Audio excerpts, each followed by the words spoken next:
you're fired.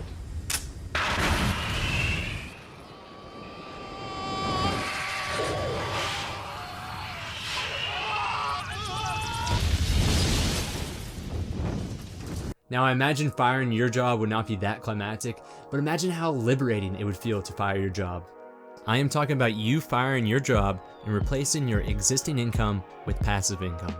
What would you do? Would you retire early? Would you travel to parts of the world that you've only dreamed of? Or possibly start your own business and finally turn that idea that you'll get to someday into today? It's much more possible than you think, and thousands of people are doing it every single month. There's been a popular movement in the past decade called the FIRE movement. FI stands for financial independence and is having enough money to pay for your living expenses for the rest of your life without having to rely on a formal employment. The RE, it stands for retire early, and it's just that. It's withdrawing yourself from your active working life and withdrawing yourself from corporate America.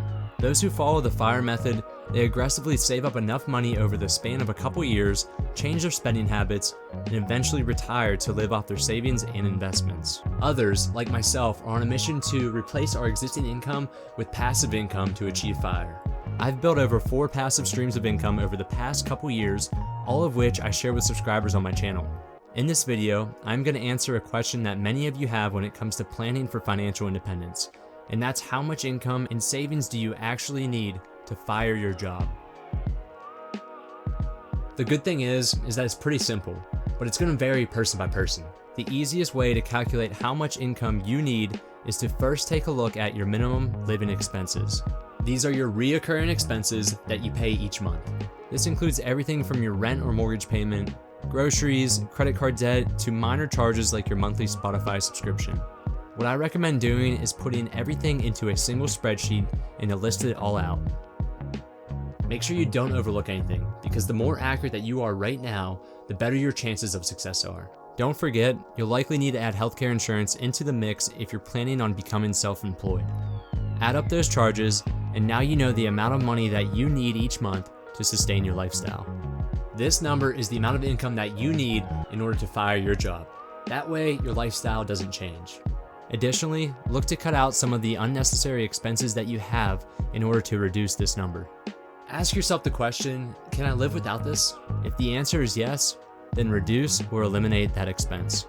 Over the months, you can work on growing your new form of income in order to create a buffer and potential savings, which brings me to my next point, savings.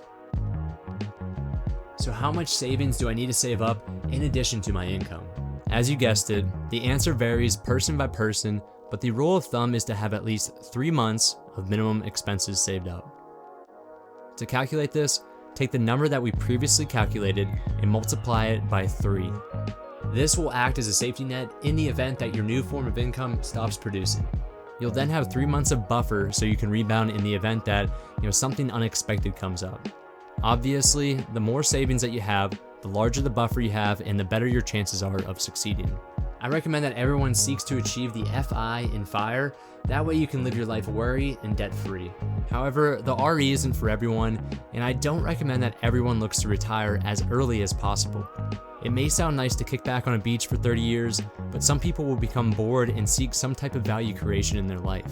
It's not for everyone. If your job is making you unhappy today, it's time to fire it.